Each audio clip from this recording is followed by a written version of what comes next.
asalaamaaleykum gars yi na ngeen def maa ngi leen di nuyu di leen ziar leen fàttali yéen a ngi seen canal Galsen Tube la chaîne des youtubeurs ci seen programme comment gagner de l'argent sur YouTube naka la ñuy gagner xaalis ci YouTube bi ki leen koy defal di Pape Mor Lo ñu leen koy defal en wolof. vidéo tey bi nag dañuy ñëw ci li nga xamante ni mooy YouTube règlement bu mu indi ci ñi nga xam dañuy def ay contenu yoo xam dafa basé wu ci ay programme IA su fekkee da ngay def vidéo yoo xam ni du ay vidéo yoo xamante ni vidéo naturelle yoo filmé la YouTube am na lu mu la demandé nga wax ko nit ñi. loolu lañ bëgg a def tey vidéo parce que boo xoolee léegi loolu comme intelligence artificielle dafa commencé développer bu baax a baax moo tax ñu bëri léegi dañuy defar ay contenu yoo xam ni dañ koy générer à partir de ay programme du ay nit ñooy toog di ko wax du ay nit ñooy toog di ko def mu du ay nit la ñuy filmer lépp ay programme intelligence artificielle moom moo koy générer voilà. xam naa ñi nekk ci formation YouTube solution bi ñoom voilà dinañ ci xam dara parce que ñu ngi jàngale foofu ay programme yoo xamante ni ci vidéo yoo xam ne yaa ngi koy defar utiliser yi nga am ay intelligence artificielle pour mën a générer li nga am ay contenu mu nekk nag loo xam ne bi muy soog commencé YouTube ñu ngi doon hésiter dañ koy bàyyi muy monétiser du monétiser mu jóge ñu décider dañ koy bàyyi monétiser mais dinañ ko réglementer réglementation yooyu nag moo commencé voilà liñ ci njëkk a indeegum comme règlement ba la mooy booy dugal vidéo su fekkee vidéo bi dafa nekk vidéo boo xam da nga cee génnee loo xamante ni maanaam dafa concerné ay bërëb wala ay nit wala ay wax te mu nekk loo xam ne mën nañ koo jaawaleeg dëgg yow nga wax ni lii kat mën naa ko générer ci IA rek mais dëggantaan existé wul comprendre nga loolu mooy li nga xam mooy YouTube indi na ko ci règlement yi. léegi nag mën nañ dem comme modifier vidéo bu ñu demee modifier vidéo bi ñu mujjee dugal di nga surtout ajouté na ko si boo demee ci sa vidéo yi nga mujjee dugal mais du soxla ngay dem di ko cocher quoi. gis nga bu ñu wàccee fii gis nga moo nekk nii partie bii la concerné voilà mi ngi nii contenu modifié léegi nag boo demee di dugal vidéo lañ koy jaare wane pour mu gën a pratique voilà comme ki nga xam day dugal vidéo léegi boo cliquer xam nga nag vidéo nag booy dugal vidéo jaare ko ci sa application téléphone des fois vidéo bi am na option yu bëri yoo xam ne booy publier vidéo ci ordinateur du la ko laaj comprendre nga waaw moo tax nga publier version ordinateur des fois ci boo bëggee option yi ngay dugal yëpp nekk fa da ngay publier version ordinateur parce que version application bi même description vidéo automatique yi ngay def ci sa vidéo yi des fois boo ko defee du ñëw waaw tag yeeg moo kii nu mu tëddee description yi tag yi yëpp des fois yaa koy obligé bindalaat ko sa bopp voilà moo tax nag version ordinateur moo gën a baax pour publier boo bëggee def publication boobu dafa jaar yoon quoi voilà. léegi nañ ñëw publier benn vidéo ñëw importer voilà léegi ñëw jël exemple ñu jël vidéo bi. voilà léegi vidéo bi commencé dugg rek déjà yow mun nga wàcc ba wàccee fii xam nga pour def miniature def playlist dugal ko ci playlist après fii loi COPPA voilà wala waxoon nañ ko fii ngay ñëw nag plus bi pour mu génnee option bi nga mooy option IA bi plus bi ngay cliquer voilà soo cliquer plus bi nga wàcc soo wàccee gis nga moo ngi nii fii mu bind contenu modifié fii la affaire bi commencé voilà mu ne ñu l'une de ces affirmations décrit-elle votre contenu maanaam ndax benn ci yi dëppoo na ak vidéo bi nga xam ne moom nga war a dugal muy lan faites dire ou faire à une personne réelle quelque chose qu'elle n'a pas dit ni fait maanaam mu ne nga waxloo wala nga defloo nit njaay loo xamante ni defu ko waxu ko voilà loolu mooy lan mooy par exemple tey ma jëloon photo de Baax Njaay léegi ma dem ci programme IA yi généré ba mel ni Dabakh mooy wax yéen a ngi fàttali vidéo Karim Wade boobu duggoon fi nga xam ni intelligence artificielle la donte waa PDS ñu ngi ko doon mim naan non moo ko filmé mais vidéo boobu ñi xam vidéo dëgg di ci liggéey xam nañ vidéo boobu dañ ko généré à partir intelligence artificielle voilà. vidéo yu mel noonu par exemple tey boo ko defee te yow nga def ko te nit ki nekkul moo ko defal boppam ci seenam mais da nga ko defal ma jëloon photo Dabakh Ndiaye dem dugal ko ci programme yi Dabakh photo bi mel ni Dabakh mooy wax comprendre nga voilà. ma généré IA boo xamante ni damay fexe jël kanamu Dabakh xam nga loolu mën na nekk voilà war nañ ko ci formation de solution sa yaakaar naa nga mu jël benn nit nga kanam gi nga modifier ko ba kanam gi mel ni kanamu ki nga bëgg ba pare mën nga jël échantillon voix nit ki tamit nga dem cloner ko ba mel ni Dabakh Ndiaye mooy wax ma jël photo Dabakh Ndiaye créé ci benn avatar dem jël voix Dabakh Ndiaye dem créé ci audio jël benn texte nag waxloo ko vidéo bi ñëw après nag def ko vidéo mu nekk biir YouTube mu mel ni Dabakh Ndiaye moo toog doon ko wax loolu te Dabakh Ndiaye yéegul tindul loolu la ñuy wax fii mu ne bu fekkee loolu la signalé ko bu fekkee da ngaa waxloo nit mbaa nga defloo nit loo xam ni moom defu ko mais da nga utiliser ay programme IA pour def ko nga signalé nan nga koy signalé mooy da nga naan waaw da nga naan def nga loolu comprendre nga beneen question mooy la wala modifier les images d'un événement ou d'un lieu réel maanaam da ngaa fekk benn xew-xew boo xam ne daa am yow nga dem defar ci ay image IA wala ay vidéo IA ba mu mel ni événement boobu maanaam dafa existé dëggantaan te fekk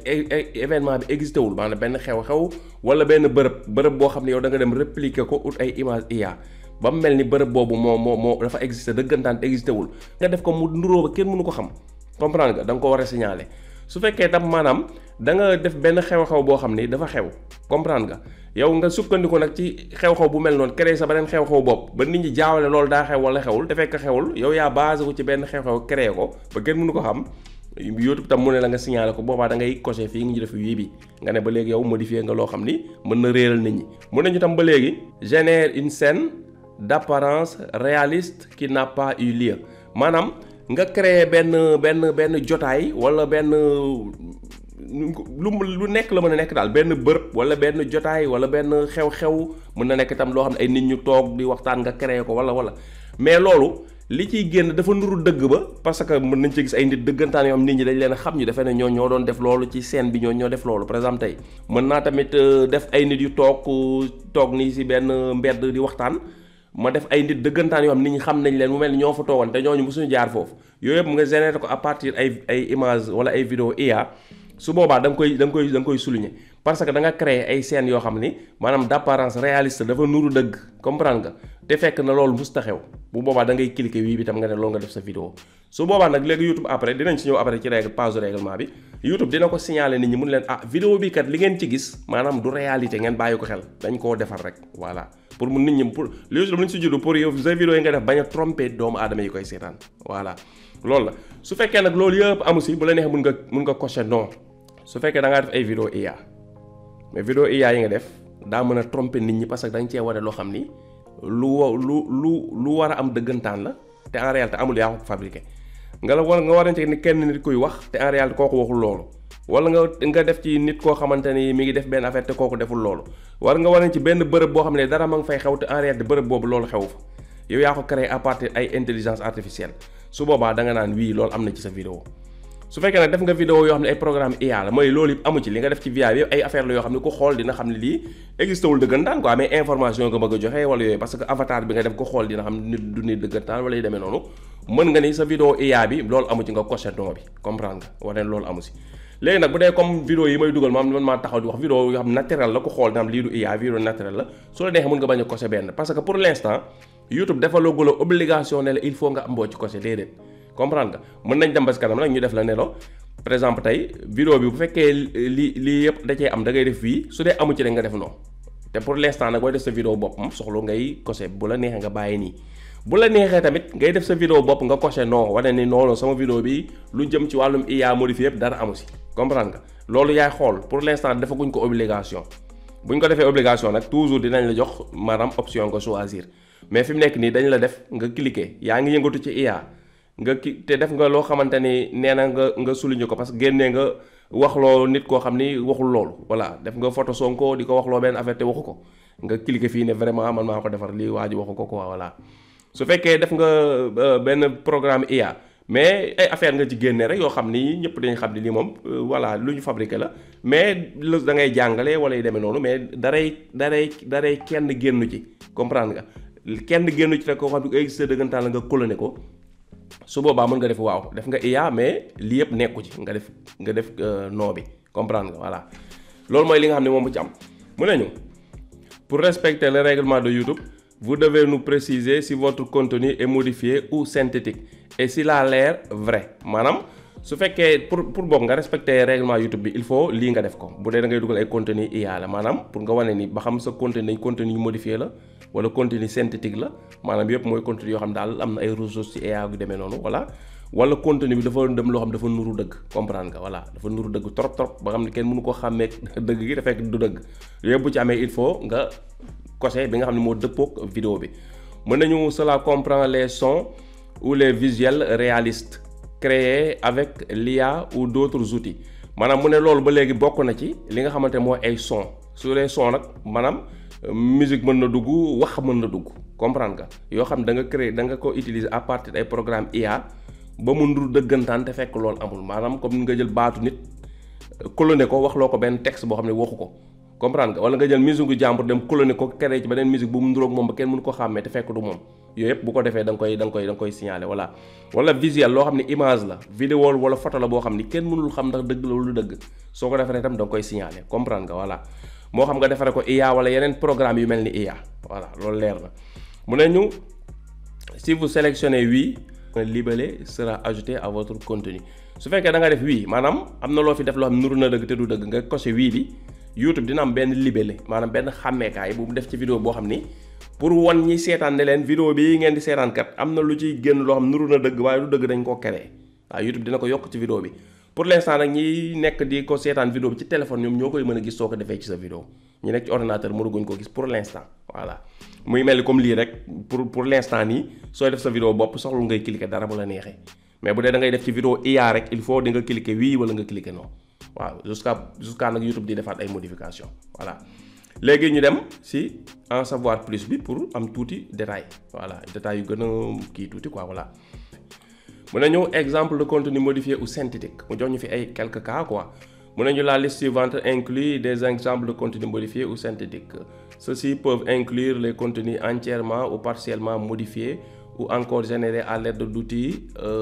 de création ou de montage audio vidéo ou image maanaam comme li ñu la wax sànq bu fekkee da nga jël modification yëpp nga def ko moo xam nga modifié tuuti moo xam nga modifié lu bëri mais daal ay modification am na ci mu jëm ci audio bi mu jëm ci vidéo mu jëm ci image lu mu munti nekk muy son muy vidéo muy image bokk son moom léppay dugg voilà nga bàyyi ko xel li ngay dégg ak li ngay gis yëppay dugg su dee am na lu ci mën a nax nit ñi rek da nga ko war a signaler comprendre nga voilà parce que loolu mooy li nga xam moom la YouTube santaane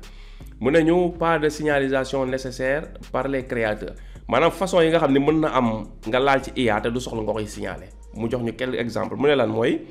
utilisation de filtre de beauté maanaam comme nga def benn vidéo mais nga def filtre ba nit ki ritax noonu xam léeg-léeg nga ay photo yoo xam ni photo shooting yi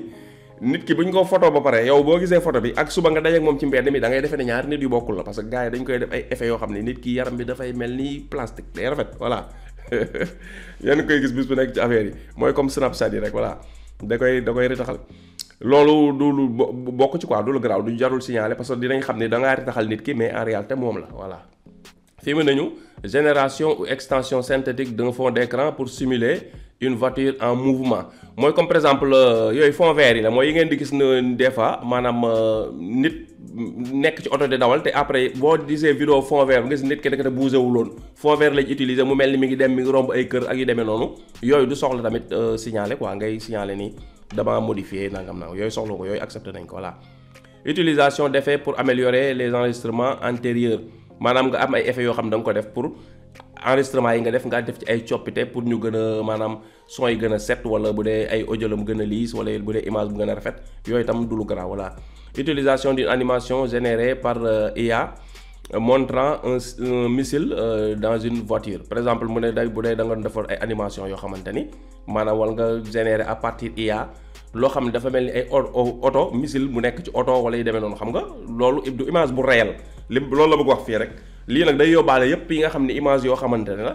ku ko gis dina xam li yenul maanaa parce que lii du nekk daal ak ci réalité bi existé wul kon loolu du soxla signaler parce que nit ñi déjà xam nañ ni lii da nga koo def nii rek pour neexal mais en réalité existé wul voilà.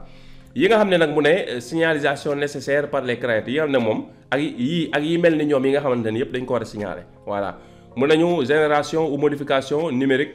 de contenu dans le but de remplacer le visage d'une personne par celui d'une autre mooy comme li ma wax sànq nga jël photo Dabakh Ndiaye wala vidéo Dabakh Ndiaye fexe ba changer kanam gi def fa leneen wala nga jël kanam Dabakh Ndiaye def fa maanaam daal trompé nga foofu nit ñi parce que jëmm ji ak kanam gi nga def bokkul nga indi kanamu jàmbur def ko ci beneen photo wala beneen vidéo loolu da nga koy signaler. modification numérique d'une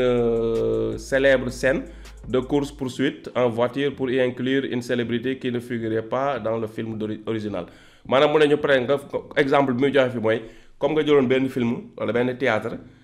ñu joué ko ba pare yow nga utiliser ay programme IA modifié ko intégré ci élément boo xam ne bokk ci woon ci original bi yaa ngi trompé ñi nga xam ne ñu ngi koy seetaan voilà li sëpp mu ne comme dafa indi exemple mu joxe célébrité mais nga bàyyi xel du obligatoirement mu nekk rek célébrité lépp loo xam ne inclure nga ko ci vidéo original bi te amu ci woon mën na dugg ci cadre bi voilà dafa jël exemple yu célébrité rek voilà. fi mu defal ñu simulation d'un contenu audio pour faire croire qu'un professionnel de santé donne des conseils qu'il n'a pas réellement donné maanaam tey comme lii tam nga def vidéo boo xamante ni yow yaa am loo bëgg a joxe ay conseils exemple bi mu jël fi mooy wér-gu-yaram mais lépp mën na dem si leneen fekk kooku en réalité moom nekkul mooy nekk di joxe conseils yi mais da nga bëgg nit ñi gëm li ngay wax nga utiliser koo xam ni peut-être ku crédible la defar ci vidéo IA pour muy joxe conseils yi voilà. si bi bu mujj mu nañu représentation réaliste d'un missile tiré sur une ville réelle maanaam nga def ay vidéo IA yoo xam ne par exemple tey action yi nga ci def tellement dafay yenu maanaa ba nit ñi dañ koy gëm fekk existé wul mi ngi mel nga defoon benn vidéo boo xam da nga def benn vidéo wane ni Russie bombardé nañ léegi waa Paris comme temps yi si naa mën nañ coow ba ñuy naan ñu leen di menacé dañu leen di bombardé duñu leen bombardé nga jékki-jékki ñu la Poutine attaqué na Paris dóor nañ fa missile nga defar ci nag généré ci vidéo boo xam ni nga gis Russie yi ñu dóor missile bi mu dal Paris nag fekk yaa ko créé à partir d'intelligence artificielle lu mel noonu day dugg ak lépp lu mel noonu voilà loolu day dugg ak lépp lu mel noonu voilà parce que yooyu day tromper nit ñi tromper bu grave quoi fii daf ñuy expliquer rek fi ngay jaar ba dugal ko te war nañ leen ko sànq voilà comme nii tableau bi et cetera duñ fi tardé parce que même chose war nañ ko fay sànq voilà gis nga fii moon ñu comme boo ko defee pare bu dee ñoom niñ koy mentionné ci li nga xam ne mooy vidéo bi voilà boo ko dugalee pare bu dee Dream Tech bi ñoom dinañ ko defaral seen bopp voilà comprendre nga bu dee vidéo ji nga show di gis nga dañ ko yokk ci nga altered or synthetic content voilà dañ ko si yokk pour ñu la am contenu bi kat maanaam dañ ko altéré wala contenu synthétique la voilà ba nga xam ne lii du dëggantaan mais nit moo ko créé rek voilà léegi li ci am ëpp solo nag ci suuf tam règlement yi nga xam ne tënku na ci loolu voilà mu nañu autre conséquence de la signalisation de contenu indiquer les contenus modifiés ou synthétiques ne limite pas l'audience de la vidéo et n'a aucune incidence sur son éligibilité à générer des revenus lii lu am solo la nag waaw fii moom moo ñëppal solo ñun youtubeurs yi mën a di voilà mooy lan mu nañu nga wax ni sa vidéo bi kat da nga cey def loo xamante ni daa nuru dëgg te du dëgg nga signaler ko def wii bi loolu du yàq dara ci vidéo bi du wàññi audience bi ko waroon a gis maanaam du yàq sa monétisation du yàq éligibilité amul dara benn conséquence bu muy am ci wàllum monétisation amul conséquence bu muy am ci wàllum visibilité comprendre nga dañ la ko demander juste rek pour ñuy seetaan bañ a trompé wu ci vidéo bi loolu nga xam ko mais amul dara lu mu lay yàqal boo ko signalé voilà mu ne lu risque nag yi nekk ci bañ a signalé te war a signalé voilà risque lié à l'absence de signalisation si les spectateurs pensent qu'une vidéo est bien réelle alors qu'elle a été fortement modifiée ou générée de façon synthétique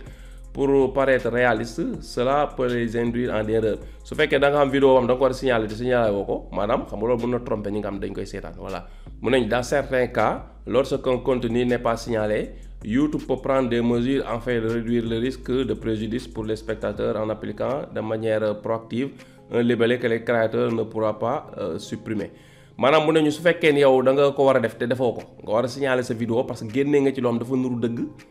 te yow ba signalé woo ne loolu am na ci ñoom mun nañoo jël seen décision bopp ñoom def libellé bi ci vidéo bi waaw bu ñu ko détecté ñu def libellé bi ci vidéo bi te libellé boobu après yow doo ko mën dindi xam boo ko defalee sa bopp fi option bi yaay cliqué bii bul neex nga cliqué non ñoom bu ñu ko si defalee seen bopp nag option boobu dootoo ko mën dindi voilà. mun nañ de plus les créateurs qui décident de façon récurrente de ne pas indiquer que leurs contenus sont modifiés ou synthétiques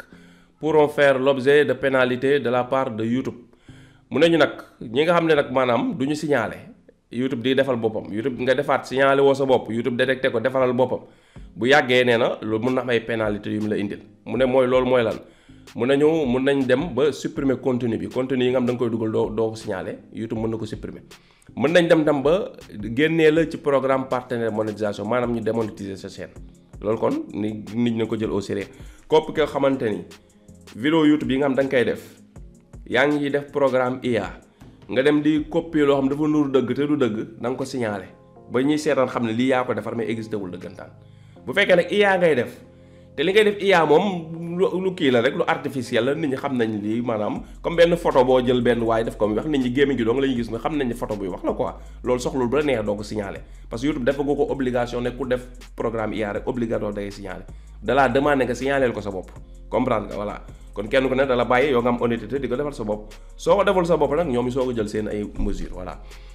ci fin bi nag mu nañu n'oubliez pas que nous appliquerons le règlement de la communauté à tous les contenus sur YouTube même s'ils sont modifiés ou synthétiques mu ne nga bàyyi xel nag ni vidéo yi nga xam ne ay vidéo IA la moo xam muy contenu ñu modifié wala contenu synthétique maanaam rëccuñu règle de la communauté règle de la communauté comme ni nga ko xamee nag dafa jar a jël au sérieux defoon nañ ci ay vidéo leeral ko pour yi nga xamante ni YouTube day bañ ko dugal ci biir YouTube te li ma ciy teg toujours boo ko waxee mooy